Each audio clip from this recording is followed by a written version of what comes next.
রাজ্যের দিকে দিকে তাপপ্রবাহের প্রভাবে দিশেহারা সাধারণ মানুষ, বিশেষ করে যাদেরকে বিভিন্ন কাজে এই তীব্র রোদের যন্ত্রণাকে উপেক্ষা করেই বেরোতে হচ্ছে, তাদের কষ্টের সীমা নেই।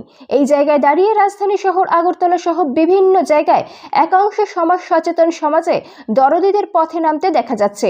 এরকমই এক ছবি দেখা গেছে রাজধানী আগরতলায় আজ, যেখানে রাজ্যের মুখ্যমন্ত্রী প্রফেসর ডক্টর মানিক সাহার উদ্যোগে আইজিএম চৌমুহনী এলাকাতে পথচলতি সাধারণ মানুষ থেকে শুরু করে বিভিন্ন অংশের পথচারীদের মধ্যে জল এবং তরমুজ বিতরণ করা হচ্ছে।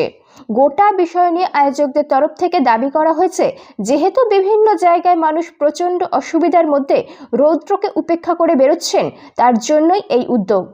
সকলে জানি এবারের যে গরম পড়েছে, আমার আগের মাতা ত্রিপুরেশ্বরী এই পূর্ণভূমি ত্রিপুরাতে সারা ভারতবর্ষেই গরম পড়েছে।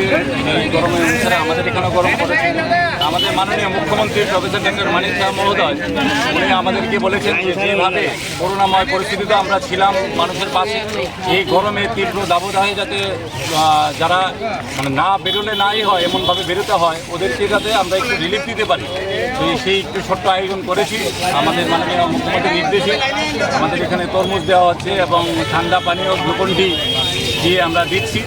আমরা চাইছি যে সারা ত্রিপুরাবাসী এখন যদি কাজ কোনো বিশেষ গুরুত্বপূর্ণ কাজ না হয়, বাড়িতে থাকারই পরামর্শ দেওয়া হয়েছে, কিন্তু যারা নেহাত বিরতিই হচ্ছে ওনাদেরকে যেন একটু আমরা রিলিফ দিতে পারি। আজকের এই কর্মসূচি আমাদের সেটাতেই হচ্ছে।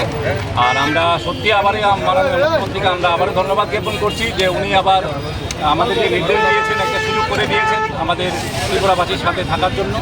আমরা সবসময় সর্বদা ত্রিপুরাবাসীর সাথে থাকবো এবং 8 নম্বর টাউন বটতলী অ্যাসেম্বলির প্রতিটা কোনায় কোনায় হচ্ছে এই অনুষ্ঠানগুলি এবং আমাদের প্রতিটা ওয়ার্ডেও এই অনুষ্ঠানগুলি হচ্ছে।